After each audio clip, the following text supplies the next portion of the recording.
Good morning అండి అందరికీ స్వాగతం ఛానల్లోకి. నా పేరు సుజాత.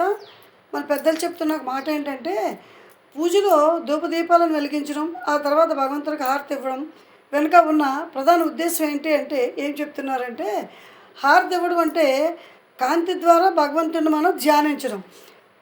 అంటే హారతి ఇస్తున్నప్పుడు వచ్చే వెలుగు ఏంటంటే అజ్ఞానాన్ని పోగొట్టి జ్ఞానాన్ని ప్రసాదిస్తుంది. అలాగే మనసులో ఉండే చెడు ఆలోచనలు తొలగించి ఆధ్యాత్మిక భావాన్ని, సానుకూల దృక్పథాన్ని మనలో పెంచుతుంది. సాధారణంగా హారతిని కర్పూరంతో కానీ లేదా నెయ్యి దీపంతో కానీ ఇచ్చిన రెండింటిలో కర్పూర హారతే శ్రేష్టం అని చెప్తున్నారు. పూర్తిగా కరిగిపోయే కర్పూరం మన అహంకార నిర్మూలనకి, కోరికలపైన ఉండే నియంత్రణకి సంకేతం అని కూడా చెప్తున్నారు. ఏమీ ఆశించకుండా భగవంతుని ధ్యానించడమే హారతి యొక్క ప్రధాన ఉద్దేశం.